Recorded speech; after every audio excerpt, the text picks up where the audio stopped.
Welcome to the first episode of Vermont Movement News. In this podcast, we will be posting analysis of events and of politics and report backs from actions and analysis of said actions. I hope you enjoy this podcast and bear with me, I'm just learning how to edit sound. Thank you. This episode of Vermont Movement News features reports back from the first Bennington Vermont Pride, the Migrant Justice protest in Newport, Vermont, Radical Pride in Burlington, Vermont, and the Anti-ICE March in Burlington. We are hoping to squeak in a report on the anti-ICE action at the 4th of July parade in Bristol, Vermont. Initial reports are saying the action drew over 50 people and enjoyed widespread support by the spectators. The last week of June and first week of July 2019 in Vermont turned out to be extraordinary. We will finish up the podcast with a discussion with the doc, why people believe in conspiracy theories and how she feels we should deal with them. First up is Marka May, who will report on Bennington Pride. So basically what I want to talk about is, I know that Bennington Pride was extraordinary, and I'd like you to talk about how this was kind of life-changing for the town. Sure. Well, I mean, I've spent probably about 20 years in Bennington on and off as an educator at the high school. I've also worked in different communal capacities for local organizations, as well as like a barista in the local coffee shop. So I've known a lot of the members of the community, and we are a pretty poor town. It's not economically diverse. There's the real wealthy. There's some middle class folk, but they tend to hide on the outskirts of town, North Bennington and such. And so we have like a pretty extensive working class population that has really kind of formed around some traditional racist and bigoted ideologies. So it just never felt comfortable for anybody to be out in Bennington. The Gay Straight Alliance 15 years ago, rather, in the high school was only that. There was only two parts of business that we're talking about. Either you're gay, straight, or you're, not. So being queer was just unheard of. Being gay was really, really tough. And in the high school in particular, students, nobody was outwardly mobile in that way.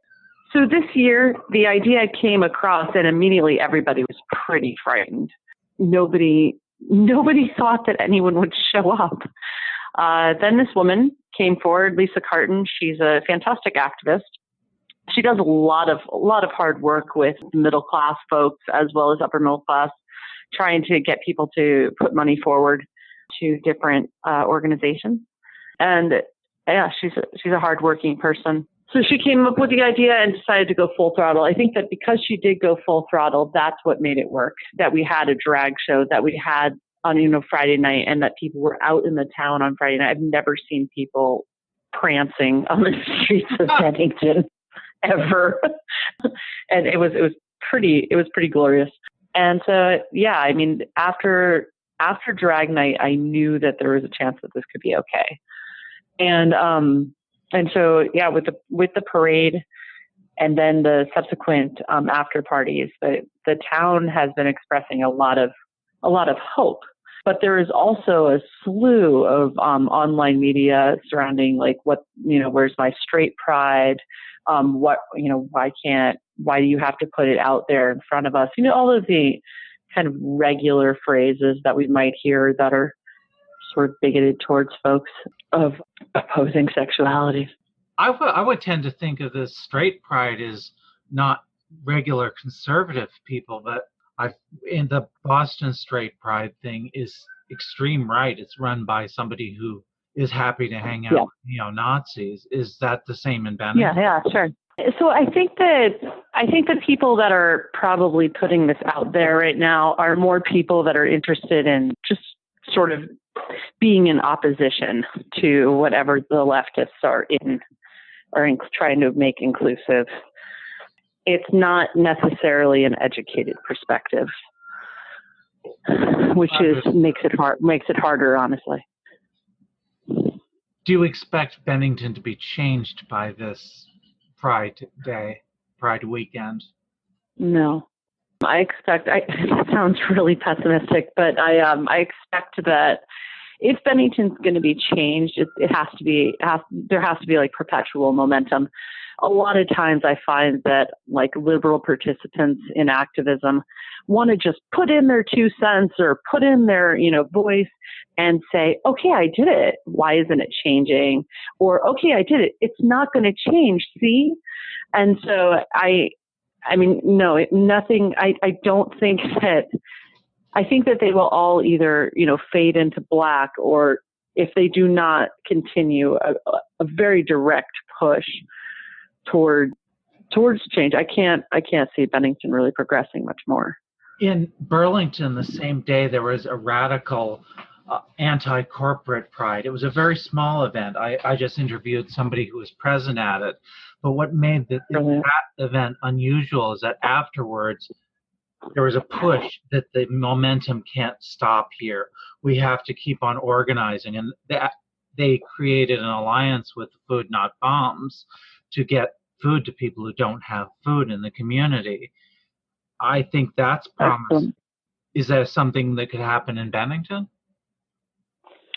Certainly. There's certainly different avenues that we should be taking to support our community. And we have a pretty extensive homeless population here, not to mention just a malnourished community. So getting food to people that need it would be a great way to create an alliances within our community. It would also give people a little bit more trust towards the people that are coming in saying like, hey, we're okay. And that's, those alliances sound kind of manipulative, but it's sometimes the only way in is through, a very honest and kind manipulation of people. Like, I have food, let's talk. Like I have these resources. I have access to these resources. Let's talk. Let's figure out what's going on, that you don't feel so stable, that you feel so taken from, that you need to lash out at people that you don't even know to feel power because you have been disempowered. You've had this sort of go of it since youth, and like, so if you're disempowering an entire group of people, then some like well-off folks come in and say like, yeah, but we're okay. They're like, fuck you. You're not okay by me, and you gotta respect that. One of the people that is going to be on this podcast that you're being interviewed for, she's a doctor who deals with a lot of very disadvantaged people, and she emphasized that the reason that people are attracted to bigotry is because they feel deprived. They have a resentment because they don't feel that, whether rightly or wrongly, that they've gotten their needs met. Is this something you can address for Bennington? Yeah, I definitely can identify with that perspective, and that like I found that the majority of people I've worked with, either through education or in medicine, people don't feel like they can open up to new perspective if they're disenfranchised, if they have not been empowered themselves. If you create a space in which a person can open up, a place where they feel safe to open up, then they can maybe consider other opinions or ideas and might even welcome them, because people want to commune with others. But if you can't meet them with your own story, then they're not likely to open up. Maybe the left is going about it the wrong way in immediately calling out people who might express a bad position rather than listening to why they feel resentment. I'm not sure, Marina. I think that, we're at a place right now that we may in fact need to be taking both approaches. I think that if we're having, we're having civil discourse, if we're having conversations with people, then we're opening up a forum in which they can feel safe to communicate. But if we're on the streets and they're coming at us with some harassment, if they're making members of my community feel unsafe based on, the color of their skin or their gender identity, or their sexual orientation, then I have to act quickly. I can act, in a way that's really chill, and I can approach them with a voice that's very clear and assertive. I don't need to come at them right away with a milkshake, but I mean, I think in fairness, there's definitely a place for that right now in our time. Yeah, we have to defend our community. If somebody comes at us, we have to defend ourselves. I would Absolutely. say it's irresponsible to tell an oppressed person to not defend themselves as they are attacked. Right. Straight I mean, if you put anybody in a corner, they're going to lash out. Excellent. Well, that was Markham May talking about Bennington Pride. Now we will hear from an anonymous participant in Burlington's Radical Pride. It's always nice when people put the movement and the message above their personal status. Can you tell me what the demonstration on the 29th of June in Burlington was about? So it was billed as like Radical Pride, anti-corporate, no turf, no cops, that kind of march. Specifically, it was the event was planned because Burlington Pride is, of course, I haven't gone in a couple years, but it seems like it's an occasion for like cops and banks to march in the street, and they take up space. It's less of a celebration of our identity, more of like companies making money off of us. Hence having a Radical Pride, where Excellent. Yeah. So how many people showed up? I'm not good at estimating stuff like that. I would say it was a good sized march. It was more than 10, less than 30, probably something like 20 people. Okay. So was there any opposition present? There were no police. And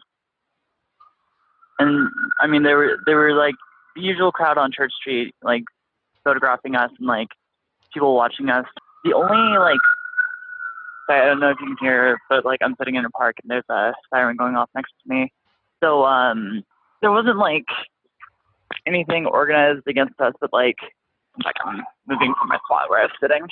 At one point, two men who were neither of whom were wearing shirts. They both had tattoos and like beards and shit. They didn't look like organized Nazis or anything, but they started heckling us.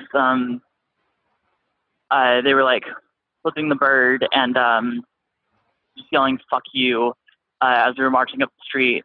And a couple of people broke away from the main group and walked towards them, and they started walking away, and then they ran down an alley and left us alone.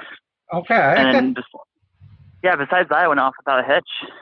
With the anti-corporate, anti-turf, anti-cop message, was there something that provoked this, or was it just get cops out of Pride type action? It was a get cops out of Pride action, and just it was a really loosely planned event. Like literally, the person who had the idea made a poster and made a Facebook event, and got the permit for us to march. And then there wasn't any formal organizing to make banners or plan what slogans we were going to chant or to plan speeches or anything. So like I was saying, it was a super loosely planned event. What ended up happening was we formed up outside of the church at the top of Church Street, and then there were a couple different chants. There was we chanted queer as in abolish ICE.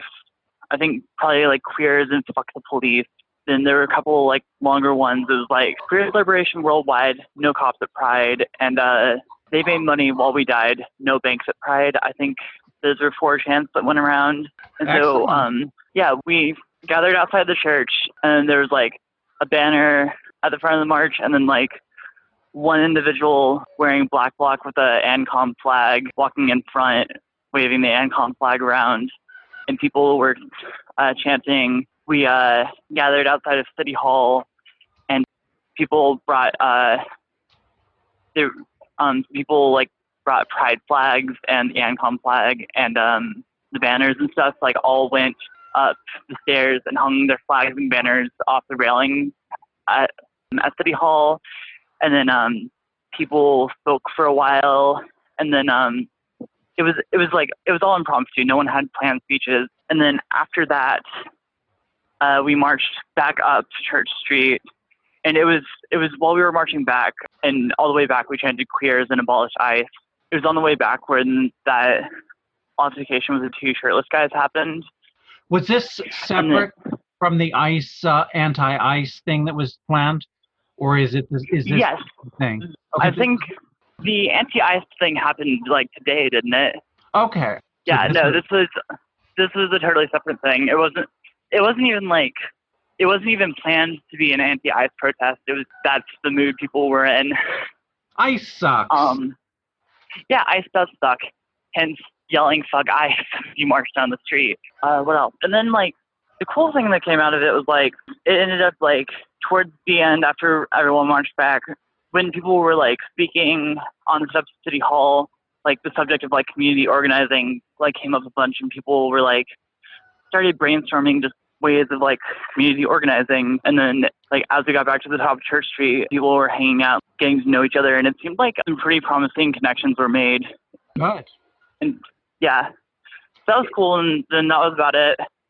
It's sometimes a shame when marches happen or these demonstrations happens and people don't follow up on it. Every time you do this, you should try to make them part of a continuing community organization. I'm happy to see people were thinking the same way.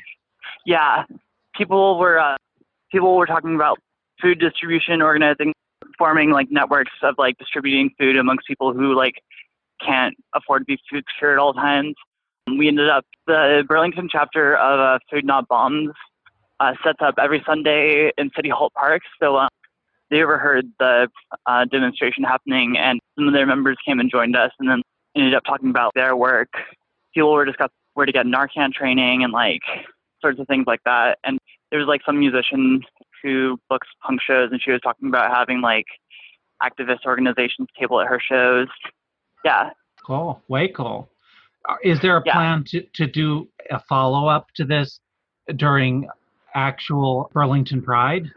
Nothing that I know of or can comment about right now. Okay. Yeah. Anything more you want to add for the record? For the record, fuck ICE. Climate change is going to kill all of us. Next up is Medic Mom, who will report on the Migrant Justice demonstration in Newport, Vermont. We hope to get someone from Migrant Justice to talk about this action around immigration and other New England actions on immigration. Hi, I have Medic Mom with me today, and she was at the protest in Newport, Vermont regarding ICE taking 3 farm workers. Can you tell me more about the protest? Well, the previous Sunday, 3 of the farm workers they left the farm to go to Walmart, get supplies, food, some clothing. They were also sending some money back to their family in Mexico. The 3 of them, Ismael Mendez Lopez, Mario Diaz Aguilar, and Tony Aguilar Montero, were reported by somebody.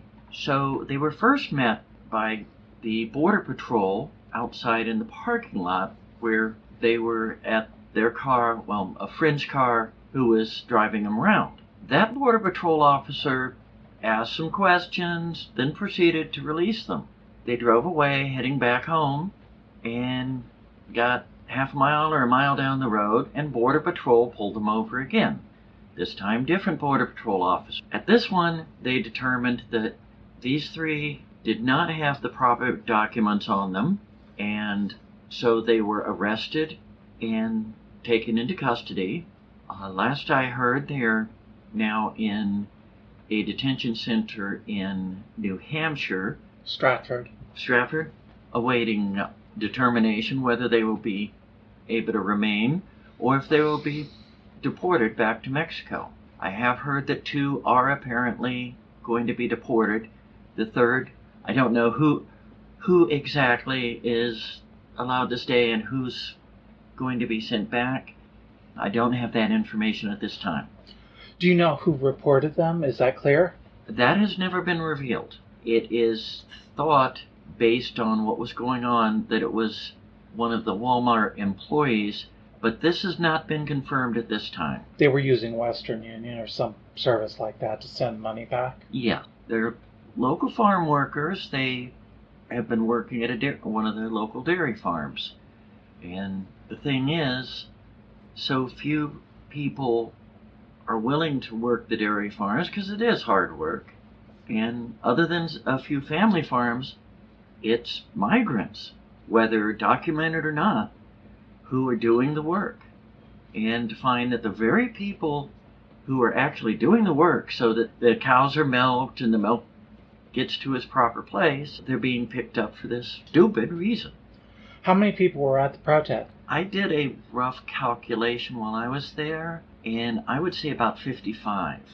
There may have been more, and there were some who came and then left, so the numbers did vary. But I would say about 55 attended, which for this area is a surprising number. We expected the organizers and a few of their friends and a handful of people that I know who are coming from Burlington to support Migrant Justice, and then a few of us from here. So I figured 10, 15 total. There were 50, maybe as many as 70 all told. What was the nature of the protest? Was it holding signs in a vigil? Was it militant? What kind of protest was it? It was mostly holding signs. There was a rally. Abel Luna, one of the organizers with Migrant Justice, and 2 or 3 others spoke about what Migrant Justice is about, what they're doing to help migrants in these situations. They are working with ACLU on the legal side of it. So there was the rally with the speaking, various chants, trying to let it be known. There were also signs lining the road there at the entrance to Walmart out on 105. So the whole curve had signs, plus the larger banners that had been brought by Migrant Justice. Besides keeping the signs in a position where people could see them, there were 2, 3 at one point people who were actually going up to cars with pamphlets and flyers explaining the situation. The surprising thing there was the number of people who actually rolled down a window and took one of the flyers when, they had their window up. They didn't have to roll it down, but they cared enough to at least read up about it. And most of the people who came by honking were giving us thumbs up, were waving, were otherwise showing support. Newport's a very conservative town, and it has a reputation for bigotry, correct? Correct. Especially being a prison town, there's quite a bit of the conservative mindset in the area. And we did have a couple of people who flipped us off with the bird finger or yelled things. Indeed, there was one who came by 3 times. He was the only person that any of us felt unsafe around, but he stayed in his car. He just drove by. In any case, it was surprising just how much support we did have in what is definitely a conservative town. Quite a number of people are understanding that this is a human rights issue. It's not just, they're Mexicans or they're Guatemalans.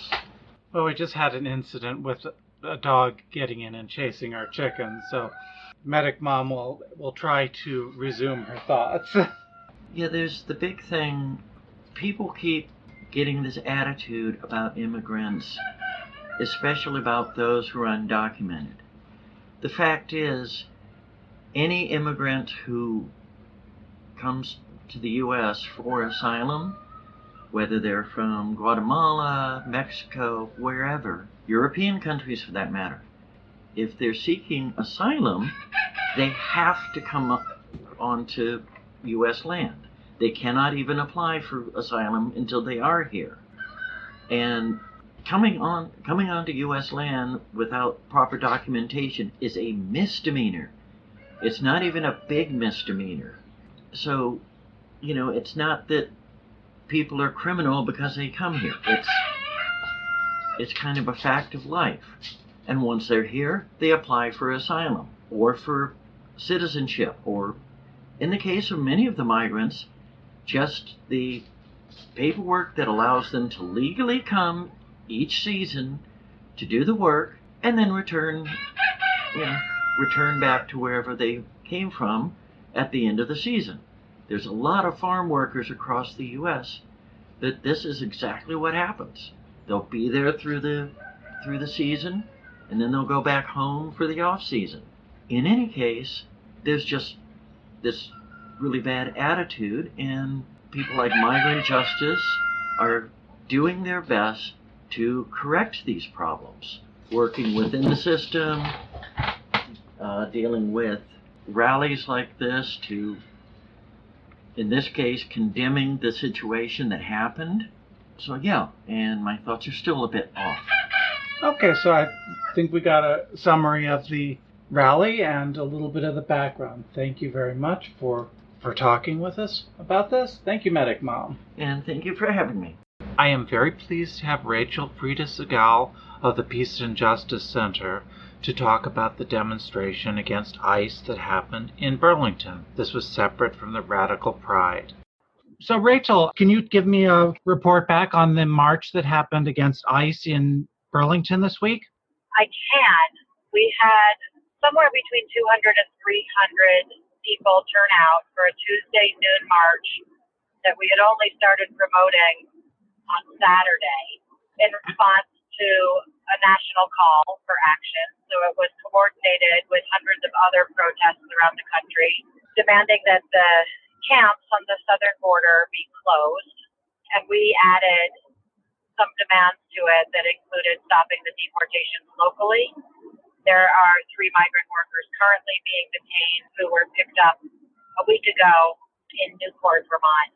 And there's a petition that Migrant Justice is circulating and action to get them released from detention. Yes. And at the protest on Tuesday, we started off at Senator Sanders' office, which is at the top of Church Street, and we read a letter out loud, which we presented to one of his staff members. He was unable to be there, telling him our demands that families be reunited and the camps be closed, that families be settled together and given the services that they need, that the 3 currently detained migrant workers be released, and that he does what he can to stop further arrests by ICE in Vermont. And after we read the letter, Governor Madeline Kunin spoke from her heart about the tragedies that we are creating. And then Zuli Palacios, who is another member of the migrant community who had been detained, I think it was a year and a half ago now, spoke also about the need for solidarity and the end of ICE. And then we marched the length of Church Street to Senator Leahy's office and read a similar letter and had another speaker and wrapped it up. Did you go to the federal building where ICE is located?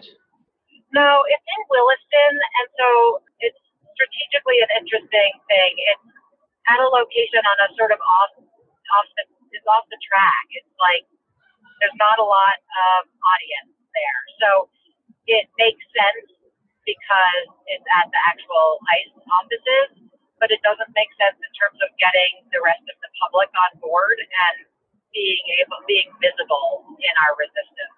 Understood. So it was a different strategy. We really wanted to be able to address the congressional delegation, and Representative Welch had a staff member also receiving the letter, but his office is a couple miles away from downtown, so we didn't add that walk-on.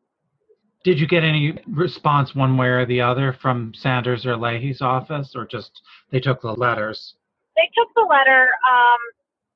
Senator Leahy's staff member offered to say some words, and we declined to have him speak. The planning committee had decided in advance that if the delegates themselves wanted to speak, we would listen to them. But if it was staffers, we really didn't want to hear a canned speech. And our hope is that they will respond, which I have heard from Representative Welch that he really appreciated the effort and thought it was very powerful. So we'll see what kinds of actions that develops into, but we seem to have his support. Good. But we haven't heard from either of our senators in response. Are there going to be follow-ups to this action? There are follow-ups. We are meeting on Thursday, having a community organizing meeting that we're calling Community Voices for Immigrant Rights. And our hope is to get a much bigger group of people together than we had planning this action. Talk about strategies going forward that will center the work of the migrant communities and follow their lead in terms of developing actions going forward that will continue to build pressure to create change. And I don't know what those actions will look like. I know there is a march in New Hampshire in August that's like a couple days. I think it's a 3-day-long march that ends in Dover, New Hampshire, at the detention center there. And so there are people from all over New England joining that. There will be some people biking from Montpelier to get there. And we might do a couple of actions leading up to that to try to promote it and get the word out and keep this in people's consciousness. Excellent. Is the meeting that you discussed, is that open to the public? If so, where is it and when? It is definitely for the public. We want as many voices as possible working together on this and having people there at the ground level at the early planning stages of action is really valuable instead of it just being a group of organizers and in particular people who are like professional activists like me. It's my job at the Migrant Justice Center. It's much better to have individuals invested in the beginning. And so it's absolutely open to the public. The meeting is on Thursday, July 11th. It's in Burlington at the Rights and Democracy offices on North Winooski Avenue. And we'll start with dinner at 5:30. We have childcare available, and the meeting itself will be 6 to 7:30. And people can't be there, but they want to know about follow-up actions. They can get in touch with me, or they can go to the Facebook event. And again, it's called Voice, and they can put a note on that saying that they can't be there, but would like to stay in touch. So that's our next step. And there's some ideas that people are circulating, but nothing is set yet. Excellent. Thank you for your report back. Is there anything else you'd like to add to this interview? I will say that going down Church Street on a busy summer day, I was really heartened by how much support we had from people who saw us going by. A lot of fists waved in the air, a lot of people joining the chant, a lot of thumbs up, peace signs, applause. There were, of course, a couple of hecklers, which is no surprise, but moved by how many people were with us, and I could see that people really appreciated it, and we got a lot of messages online from people who couldn't be there saying how much they appreciated it. And I think that while these separations have been happening since Europeans arrived on this continent, they're nothing new. The crisis is not new. It's an ongoing crisis, but it is heightened and in people's face in a way that many of us hadn't experienced before now. And so this is a moment that we can really seize to mobilize to really make a change. And so that was my feeling. I actually felt optimistic coming out of it, which is a very refreshing way to feel. Thank you very much, Rachel. And this will be posted at Vermont Movement News, which doesn't exist yet, but I will be setting up the web server in a few minutes and posting these interviews there later today. Oh, that's so cool. Thanks, Marina. Have a great day. Yeah, you too. Bye-bye. Bye. Next up, the doc will discuss issues surrounding conspiracy theories and scapegoating in American and historical politics.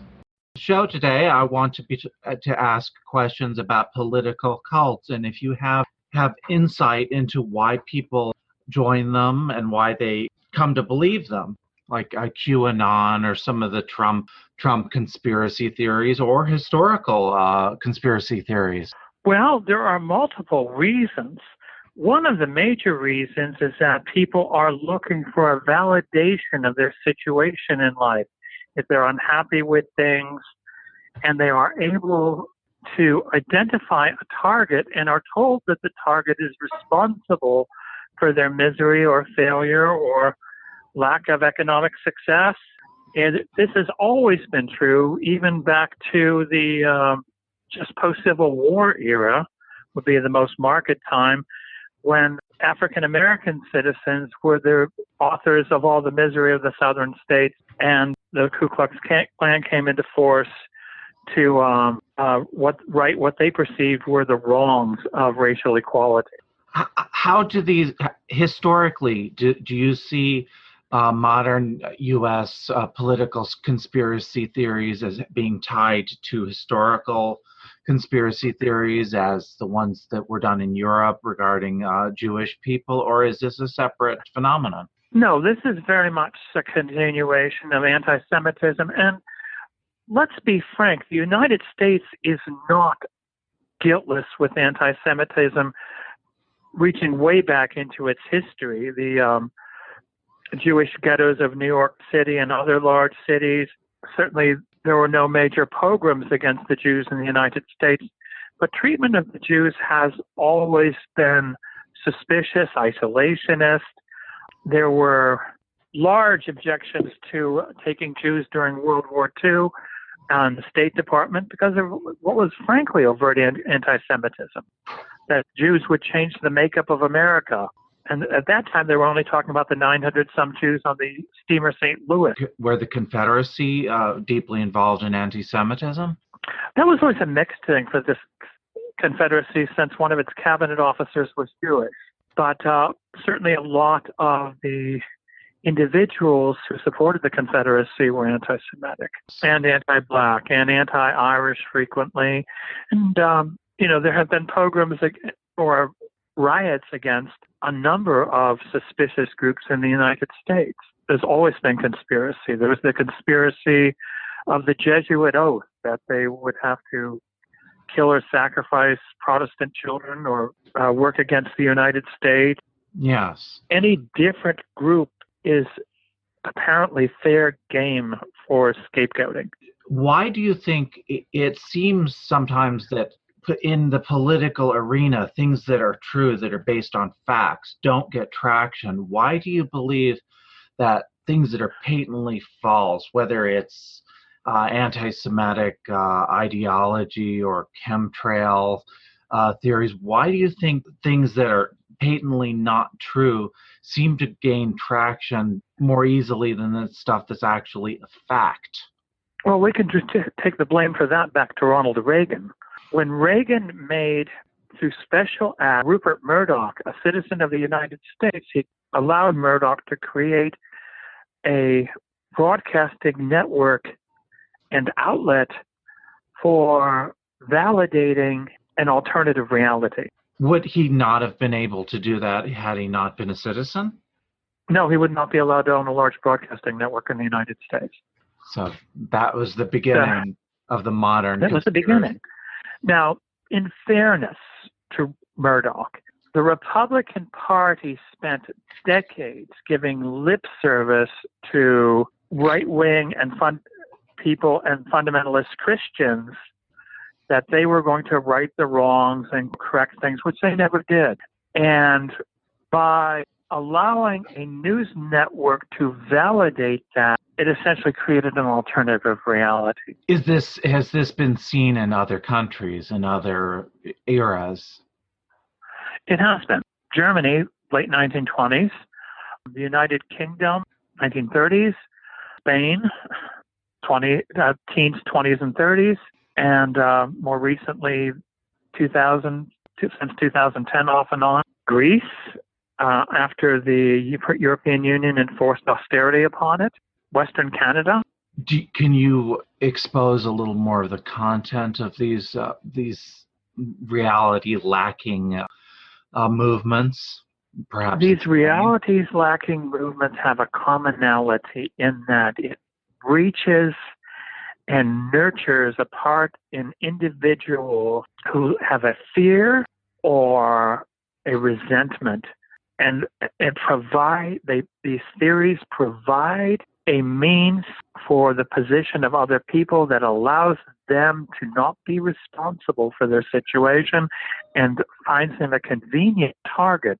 And in the theory of the conspiracy, without these individuals, there would be no problem. Yes. Eliminate the individuals, all this goes away. Get rid of the liberals, and we can outlaw abortion, and everything will be wonderful because capitalists will be controlling our economy. And of course, they're going to treat us very well. Make America great again by getting rid of scapegoats. Make America great again by getting rid of liberals, African Americans who object to police shooting them, people of Hispanic descent. That was, what was it Trump said coming off the escalator? They aren't sending our best. They're sending the rapists, et cetera, generating fear of non-Caucasian people. How dangerous is this? How close are we to having... Well, it's been dangerous off and on throughout American history. In the 1840s, I believe, they managed to incite white Anglo-Saxon Protestants to the point where they went in and burned a convent. They murdered, white Anglo-Saxon Protestants murdered 50-some people in Duffy's Cut in the 1830s. This was the Know Nothing movement? Know Nothing movement. The East Whitehead Horse Company murdered 50-some people employed by the predecessor of the Pennsylvania Railroad, and the commonality was they were all Irish. Back in the 1600s, Increase Mather executed as a witch a woman who could only speak Gaelic. This has been going. The other has been with us from the beginning. The other was Native Americans. The other was Irish. The other was Jewish. The other was Chinese in California. Yes, the anti-Chinese stuff in the 1890s, was it? Right into the 20th century.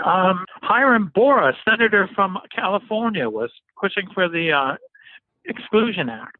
Did this These are not new things. This has been with America all throughout its history. In the Massachusetts Bay Colony, a Jesuit could be tarred and feathered. Do you believe that people who believe these preposterous theories are mentally ill, or is it perhaps something other than an individual failing or illness? It is some degree an individual failing. It's not a mental illness. It's a defect of character, for lack of a better description. I can't deal with this, and it must be the fault of the Jehovah's Witnesses. Putin does in Russia. They are actively persecuting Jehovah's Witnesses. Yes. They're the scapegoat for the failure of the Russian economy. Well, they've been persecuting and prosecuting gay people in Russia, accusing them of plotting to undermine Russian society. That is a tool of Vladimir Putin's. He's in an awkward position because he divorced his wife. And to keep the Orthodox Church on his side, he has to throw them some red meat. What is the character of the Orthodox Church in Russia? Is it fully reactionary, or is there perhaps a range? It's medievalist on a level of development with the Roman Catholic Church to the Inquisition. What compares with that level of primitive traditional thought in America? Oh, any number of some of the right-wing hate groups and the right-wing conspiracy groups. Alex Jones comes to mind. Can you tell us a little more about Mr. Jones? Not without getting sued, because it'll be a part of a conspiracy, you and I. We can't make Alex angry at us. No. But, some of the things he's put forward clearly are not grounded on any type of fact. Is this tapping into a desire for people to have faith in things? This is tapping into people's unhappiness with their situation and their resentments of their situation, and it allows them to be exculpated, if you will, of any responsibility for it. I don't have to, I dropped out of high school at 16, and I can't get a job, and my wife left me for some guy with a Quickie Mart job, and it's not my fault. It's the Mexicans. It's the liberals. It's Liz Warren. And that's why they would talk about lizard people. That's one thing that Alex Jones is famous for, is talking about lizard people and stuff of that sort. I think that's symbolic. I don't know that Jones actually means lizard people as much as it's a pejorative term. I've been told it's an anti-Semitic trope. That's very possible. I'm not familiar with all the various ins and outs of anti-Semitism because, I have so many Jewish friends that it horrifies and sickens me when I consider the danger my friends are in at times. What can we do to combat this in an effective manner? I've had friends who say the only way to combat a toxic meme is by a meme that counters it that's equally virulent. I disagree. I disagree. We have tried that over the last 2.5 years, and that has simply brought the pot to boil. What do you? But we need to. First of all, the media needs to be more effective in defending itself. Secondly, we need to reach out to people in a gentle fashion without becoming emotionally charged and present our argument. And we have to respect their feelings and their argument to a point. The point stops at anti-Semitism because there is no inherent right to free speech to conspire to commit genocide. Yeah. But we can listen and say, well, I disagree because, and where can we meet in the middle? It's possible to do this, providing the left is guilty of this sometimes, that we're willing to hear the other argument. The left does not always listen. People are suffering in bad economic situations. If the Democratic Party wants to win the election, they need to reach out to the people who hate them right now and say, we need to find a way to improve your condition. How can you reach out to somebody? I've dealt with some of these conspiracy-minded folks, and I can't, there's no common facts. When I've said them, they said, well, I don't believe anything the mainstream media says. I only believe YouTube. And there's no way to, they believe in total falsehoods that are propagated on YouTube, and that you can't, how do you reach someone like that? Well, it's interesting. I was having a discussion yesterday about electrical power, covering from my daughter at the museum that she's curator of. And there was somebody going on and on and on about environmental restrictions and how they were going to ruin the economy. And I said, no, wind power and hydroelectric power and solar power are viable alternatives. And they know they're polluting and they won't work. And I said, well, hydropower has been successful for a long time. And he says, oh, but it pollutes. And I said, well, how does it pollute? And he says, it produces hydrogen gas. And I let it go at the time, but I made sure that I was friendly with him, respectful, and because it's not endangering anybody else to be tolerant of that position. Yes. And I hope we can discuss it in detail later with less emotional charge than he had this time. He was determined, that this was horrible. The other thing we could do is recognize that certain media outlets represent a danger to the democracy of the United States, and as such are essentially treasonous. And I'm sure they'd say they're patriotic, but if you're looking to impose a fascist state on America, you are a traitor. I had a discussion with a very far-right 3%er, and I said, fascism it's what you swear to fight against when you go in the military. I swear to fight against enemies, domestic and foreign. And what is more of a domestic threat than a Nazi or a fascist who actually wants to create a fascist state on this soil? Any authoritarian model for America is a violation of the Constitution of the United States. And at that point, the American experiment expires. Do you have hope for the American experiment? I do, but it probably won't be rid of this without significant bloodshed. It's going to escalate. I see it escalating further. I hope I'm wrong. I hope desperately that I'm wrong and people can go back and say, hey, we're full of it.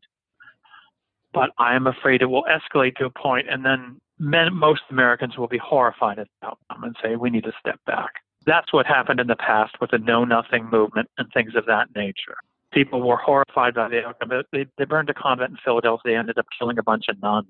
And that was enough to horrify the people of Philadelphia. Because they were white people that lived amongst them. I don't see people getting... Well, they didn't think of them as white. They were Irish. Irish were considered a race. That's how they could go shoot a bunch of them in Duffy's Cut. Can you explain Duffy's Cut a little more? I don't know the full history. These were employees. They were employees of a contractor named Duffy. And outside of Philadelphia, on what was then the Philadelphia and Columbia Railroad, they were excavating. A couple of them had developed cholera. Some nuns came out to take care of them, and then the horse company forbade them an accident, and just everybody disappeared. And it was assumed they all died of cholera, except that's way beyond the death rate of cholera. They excavated some of the graves, and every one of the graves they did excavate, I think it was 6 people out of the group. The remainder are buried under a memorial by the railroad tracks. By the way, it's the main line from Philadelphia to Harrisburg. Was shot. There were bullet wounds in every one of them in skulls. But they were buried in coffins. The rest of them were buried in a mass grave. So it was a mass execution, essentially. Probably the first 6 attempted to leave to get help, and East Whitehead Horse Company executed the rest later. The numbers are all wrong for cholera deaths. Cholera was deadly, but not 100% fatal. So, and then the Philadelphia Irish riots, and then there were in Chicago, Illinois, post-Civil War, there were anti-black riots. The Black Wall Street in Tulsa in 1921, where thousands were killed. And then the anti-Chinese riots. There were people working for the Central Pacific Railroad who threw dynamite down or nitroglycerin down on Chinese workers to kill them. There's always been another. Do you see the same dynamic going on in the riots that happened in Portland yesterday? Yes, and interestingly enough, that it's like there's a failure to recognize the problem that the Proud Boys represent. They are notoriously violent, and they exist to be violent. What historical parallels can you draw from the Proud Boys in American and European history? The SD, pre-World War II. What is the SD? The SD was the brown shirts, Hitler's brown shirts, yeah. Or O'Duffy's blue shirts in Ireland, or Oswald Mosley's black shirts, or Mussolini's black shirts. So you see the Proud Boys as going to enforce authoritarian rule, authoritarian standards, and wipe out purify America to be some sort of right-wing state. Yes, and I think they're I think, in fairness to them, they're honest about it. Yes. Are there any other forces you see in America that are as dangerous as them? I'm uneasy about the President of the United States and the political alliances he makes. Can you expand on that? Not without being sued. Enough said. So, but I do want to say, in fairness to the Proud Boys, they have a political viewpoint that they put into action, and they're not covert about. And not that I admire their goals. I don't. I object vehemently to their goals. But you have to admire their honesty about it. Yeah. As opposed to so many other groups. We don't really hate Mexico. We just want them all out of the country. In some ways, I think that the people willing to use violence that lie about their actual intentions might be in some ways more dangerous. Yes, they are, because they have the veneer of normality or innocence. Is there anything you want to add to this conversation? Yes, anybody out there, reach out to people who views you object to. Talk to them. Respect their viewpoint to a degree. Don't ever respect a viewpoint that involves violence or harm to other human beings. But be aware that people's fears are grounded in a reality, that they are displaced, that they are suffering in some way, and that the right has simply provided an instant solution that would absolve them of responsibility and scapegoats a target. At some later time, I hope to have some practitioners come on to speak about radical Dharma, which seems to address some of the points made in the previous segment. Well, that about wraps up this episode of Vermont Movement News. I hope you enjoyed it, and I hope to get much better as time goes on.